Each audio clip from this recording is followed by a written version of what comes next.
पत्ता गोभी veg Manchurian बनाने के लिए सबसे पहले तो हम लेंगे सीजन का हरा भरा ताजा पत्ता गोभी। फटाफट से एक लीजिए ऐसा कोई कद्दूकस, उससे ये आपको ग्रेट कर लेना है।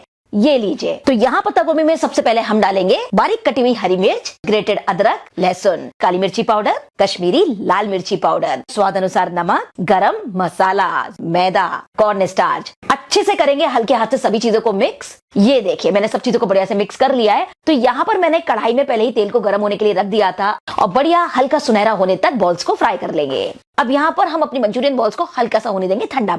अपनी मंचूरियन बॉल्स को कुछ मिनट के बाद वापस से करेंगे सुपर फ्राई, सिर्फ 10 से 12 सेकंड। ये देखिए बहुत ही प्यारा कुरकुरा कलर आ गया है। तुरंत से अपनी मंचूरियन बॉल्स को निकाल लेंगे। सबसे पहले गैस पर आप चढ़ाइए कोई कढ़ाई, इसमें हम डालेंगे 2 बड़ा चम्मच तेल, अदरक, हरी मिर्च और लहसुन, 2 प्याज, लाल पीली हरी वाली शिमला मिर्च, साथ ही लिए थोड़ी सी स्प्लिट हरी मिर्च और शिमला मिर्च को भी हल्का सा हम पका लेंगे। अब यहीं पर इसमें हम डालेंगे काली मिर्ची पाउडर, थोड़ा सा नमक डाल रही हूँ, spring onion, green soya sauce, red chilli sauce, tomato ketchup, सफेद सिरका यानी विनेगर, 4 बड़े चम्मच पानी। तो ये मैंने 1 चम्मच कॉर्न स्टार्च लिया है और मिक्स करते जाएंगे। तो फटाफट से इसमें हम डालेंगे हमारी सुपर क्रिस्पी मंचूरियन बॉल्स और हाई फ्लेम पर इस तरह से टॉस कर लेंगे। ये लीजिए बिल्कुल तैयार है कैबेज वेज मंचूरियन। पार्टी में सबसे तारीफ पानी है ना, तो इसे बनाइएगा।